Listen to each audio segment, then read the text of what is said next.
It's miserable.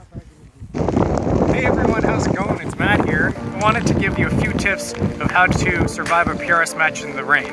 So we're shooting a rimfire match today, and since it's a little bit rainy and windy, I figured I'd give you some tips of what I do to help the day go by as painlessly as possible. So the first thing is dress for the occasion.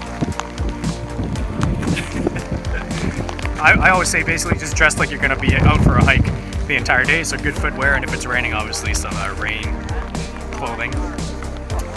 Next thing would be to bring a cover for your bag and rifle. I forgot my bag cover today, so that's a good start. But you can see my rifle has a cover on it to keep the rain out of the action. I think covering the rifle is probably a little bit more important than the bag, because stuff in the bag can get wet, but you definitely want to keep water out of your action. You can do weird things for the pressure, and it's not to keep the rifle dry, because if you're shooting in the rain, it's going to get wet regardless, but this is just to keep excessive water from getting in the action and on your scope lens and stuff like that. Another good tip is to get yourself, oh, it's in my pocket, one of these guys. So a lens cloth is good for certain scenarios, but when it's really rainy, a lens cloth isn't going to cut it because it's just going to be smearing water all over your lenses. So I use this for both my glasses and my scope and my binos. You can see it clears the water off the lens very nicely without having to smear like a cloth over. I even use this for my glasses. I just close the eye that I'm squirting right before I have to shoot a stage. Another thing you can look for is a good set of lens caps. Again, same thing, these will just keep the water off your lenses. These are Tenebrex, but most of them will work fine. If you're shooting a stage in the rain anyway, water is going to get on your lens.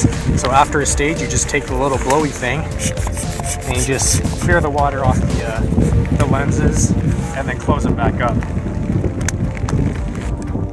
Next tip is to wax your bag. I like to use otter wax. You can pick it up on Amazon.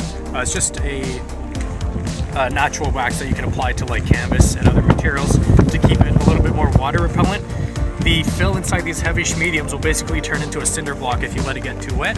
So trying to keep the water out is obviously a good plus. I basically just heat up the bag with either a hair dryer or a heat gun, and then you just apply the wax and then heat it up again just to let it melt in. So that's I think that's about it. Anything else? Maybe a cloth to wipe your hands, because when you're loading the ammo and your hands are all wet, it attracts dirt, and obviously you're getting water on your rounds, so that's not great. But besides that, there's not much else you can do. You're gonna get wet regardless, so might as well just have fun and bring a spare change of clothes for the drive home afterwards. Alright, one more tip here that I wanted to add post-match. I was doing that video really quickly in the rain, and I realized I forgot this tip, which is quite important. It's really good to have a little bottle of oil or your preferred lubricant in your backpack. The reason for that is some bolts, depending on the rifle, will start to feel really sticky or like it's seizing up in the rain, which this particular 457 does.